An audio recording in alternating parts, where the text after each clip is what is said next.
Europe 1. Europe 1, il est 8h moins 5. Thomas Soto. Ils sont scientifiques, ils sont américains, européens, pour l'instant ils sont une centaine et ils ont décidé de partir en guerre contre les intérêts industriels, autrement dit contre les lobbies qui déforment délibérément des preuves scientifiques pour empêcher l'Europe de lutter vraiment contre les dangereux perturbateurs endocriniens. Bonjour Danny Cohn-Bendit. Bonjour Thomas. Bon, je crois qu'à l'école les sciences c'était pas votre point fort, mais cet mais cet appel vous le signez des deux mains, Danny.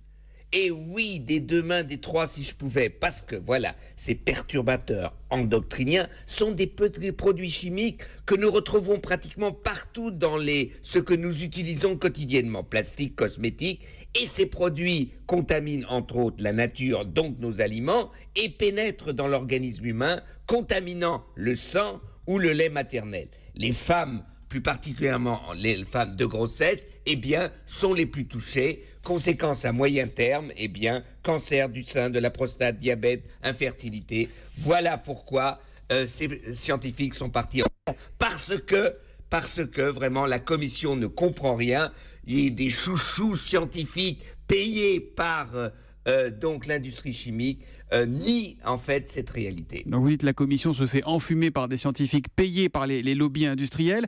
Là, c'est sur les perturbateurs endocriniens. Ils avaient déjà fait le coup avec le réchauffement climatique, Danny. C'est un mode de fonctionnement en fait. Exactement, et c'est ça qui devient énervant. Rappelons-nous l'histoire. Par exemple, les pots catalytiques et Peugeot. Rappelons-nous un peu l'histoire donc de l'industrie du tabac qui niait la dangerosité du tabac. Rappelons-nous effectivement les charlatans qui sont devenus les ventriloques des eurosceptiques et donc qui nous racontent que le climat, tout va bien, Madame la Marquise, même si on voit que le réchauffement climatique est en marche. Bref, c'est ça qui est énervant. C'est toujours le même cinéma, toujours la même musique et on perd son temps, on perd notre temps et on corrige que beaucoup trop tard. Mais alors quoi, vous avez perdu votre temps vous, pendant 20 ans quand vous étiez eurodéputé, Danny? Vous nous dites quoi? Que Bruxelles est vendu au lobby, il n'y a rien à faire, circuler, il n'y a rien à voir? Non, Bruxelles n'est pas vendue parce que Bruxelles corrige, c'est un débat permanent effectivement, et cela, les scientifiques, c'est-à-dire une partie de la société civile, rentrent maintenant dans le débat et ils disent il faut changer, il faut, si vous voulez, pour ce genre de problème,